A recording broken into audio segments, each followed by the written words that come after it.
കാനഡയുടെ പ്രധാനമന്ത്രിയായി mark Carney ഇന്ന് സത്യപ്രതിജ്ഞ ചെയ്യും. കാർണിയുടെയും ക്യാബിനറ്റ് മന്ത്രിമാരുടെയും സത്യപ്രതിജ്ഞയ്ക്ക് ഗവർണർ ജനറൽ മേരി സൈമൺ അധ്യക്ഷത വഹിക്കും.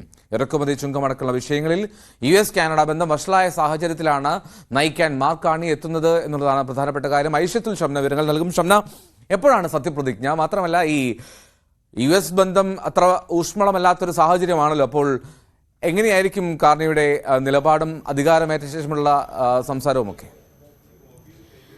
എൽദോ, ഇന്ന് ഇന്ത്യൻ സമയം രാത്രി 8:30 ആദ്യ മന്ത്രിസഭാ യോഗം ചേരുന്നത്. എന്തായാലും കാനഡയുടെ 24ാമത്തെ പ്രധാനമന്ത്രിയായി കാർണി വരുമ്പോൾ അത് ഏറെ പ്രതീക്ഷയോടുകൂടി തന്നെയാണ് കനേഡിയൻ ജനത കാത്തിരിക്കുന്നത്. കാരണം 2008 സാമ്പത്തിക മാന്ദ്യ സമയത്തൊക്കെ കാനഡയെ പിടിച്ചു നിർത്തിയ ഒരാൾ എന്ന് തന്നെ പറയണം കാർണിയെ.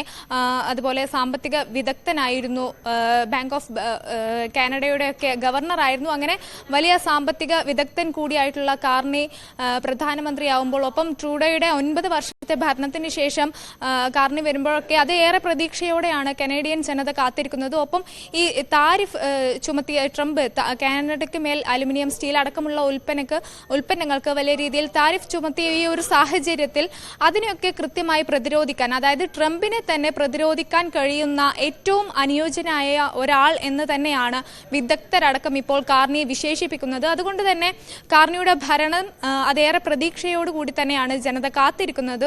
ഒപ്പം തന്നെ ഈ കാനഡയുടെയും അമേരിക്ക അടക്കമുള്ള മറ്റ് രാജ്യങ്ങളിലേക്കൊക്കെയുള്ള കാനഡയുടെ ബന്ധം അത് കൂടുതൽ ശക്തിപ്പെടുത്താൻ കാർണിക്ക് സാധിക്കും. കാനഡയുടെ സമ്പദ് വ്യവസ്ഥ അത് സുരക്ഷിതമാക്കാൻ ഒക്കെ ഏറ്റവും അനുയോജ്യനായിട്ടുള്ള ഒരാൾ തന്നെയായിരിക്കും പുതിയ പ്രധാനമന്ത്രി എന്നാണ് കനേഡിയൻ ജനതയടക്കം വിശ്വസിക്കുന്നതും പ്രതീക്ഷിക്കുന്നതും. ഒപ്പം ഇന്ന് രാത്രി 8:30 ആദ്യ മന്ത്രിസഭാ യോഗം ചേരുന്നത്.